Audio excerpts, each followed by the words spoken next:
RMJ Movie Reviews. Back again.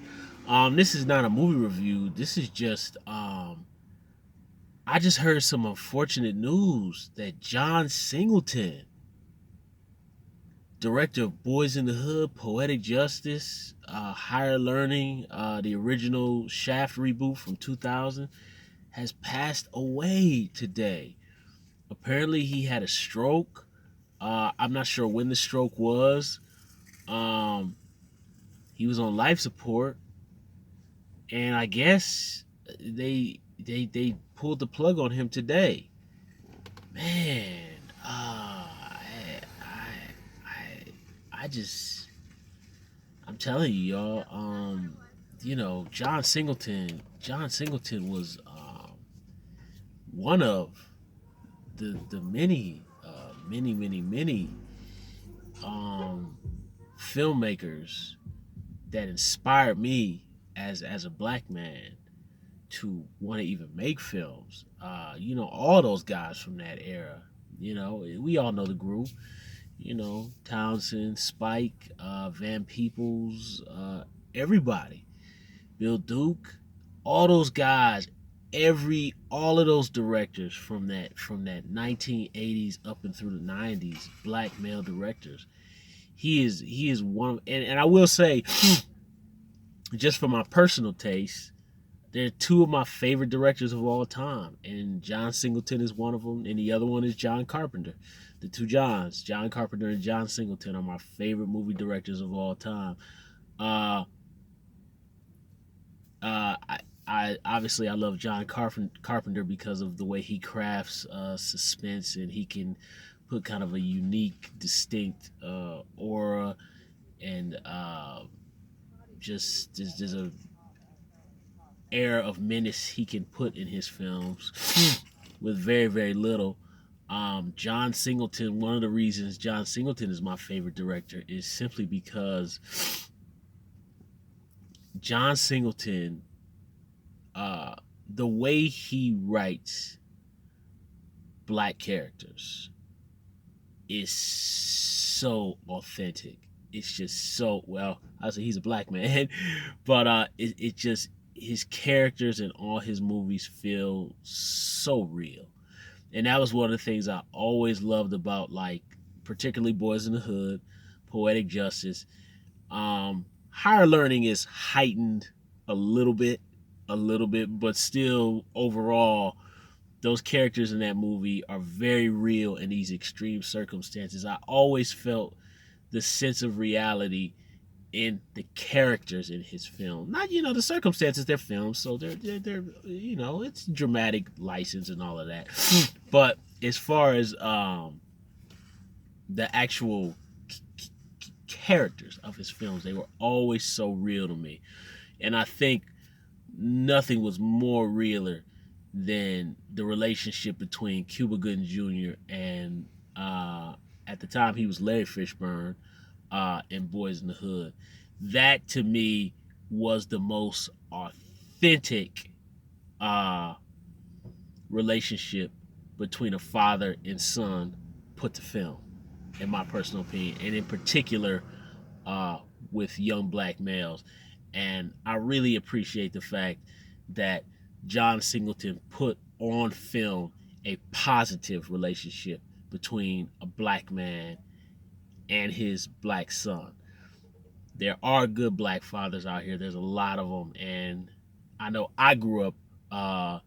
And also, what I like too is that John Singleton was able to really not just make that particular relationship a black father and a black son, but he was able to really make them father and son. Period.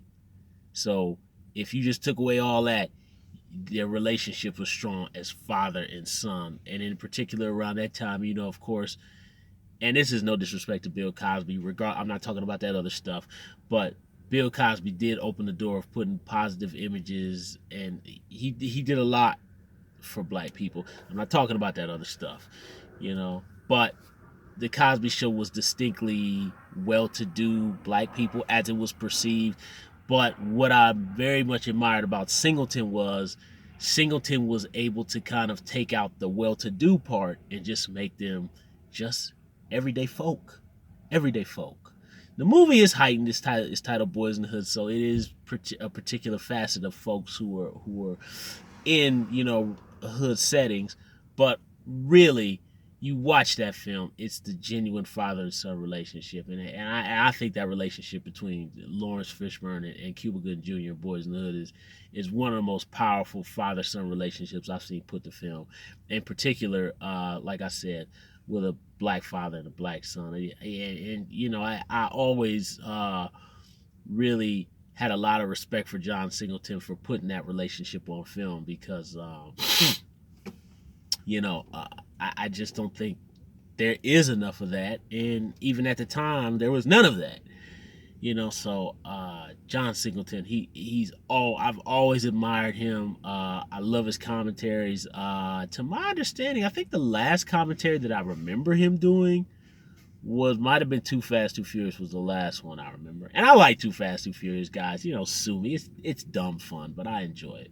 But man, I'm just very very sad that John Singleton has passed away. Man, he is definitely one of the pioneers, one of the greats of the movement of the uh, early '90s black filmmaking movement. Man, we really lost. Man, it just really. And another thing too is like, in particular with us as black, man, as black males, really in particular, man, I'm telling you, fellas, man, we gotta stay on top of our health. I understand people want to do their thing and all that, but in particular to us, some of us guys who are up there, I know I'm climbing the ranks. I'll be 38 pretty soon, so you know, I think one of the producers of New Jack City, and I think Jason's Lyric, I excuse me if I get his name. I think it was Doug McHenry, or was it Jack? I'm sorry, guys, if I screwed his name up. Somebody can correct me down below. But I know he passed away. I think he was like in his early 40s. I'm 38, or I'm 37. I'll be 38. I mean, that's nuts to me. So, I really think we just got to protect ourselves, man, with our health, man. And on top of that, there's already a lot of psychological and mental stress we got to deal with. So I don't care if you got to hit the weights, watch what you eat. Yeah, you can still have your, your food that we have at our cookouts and all that kind of stuff. But you can still have our Mickey D's and all that. But man, fellas, I'm telling you, hitting the weights, um, doing boot camps. I'm about to start taking up yoga. Man, we really, really seriously got to watch our health out here, and I really mean that. I'm very serious about that. But I'm just really, I'm just really very heartbroken that John Singleton has passed away. He is one of the greats. I have thus far not met any black entertainer or filmmaker that I admire. I'd like to one day, even though I'm not the biggest into meeting. I like the illusion to be there, but John Singleton was definitely one of the people who I wish I could have met. Um, Now I'll never be able to meet him, but I'm just really sad and heartbroken. But rest in peace, Mr. Singleton. My heart goes out to your family, and man, you will be missed, man. You really, really, really, really, really will be missed. RMJ Movie Reviews. I'll be back with the rest of my movie reviews. I'll see you soon.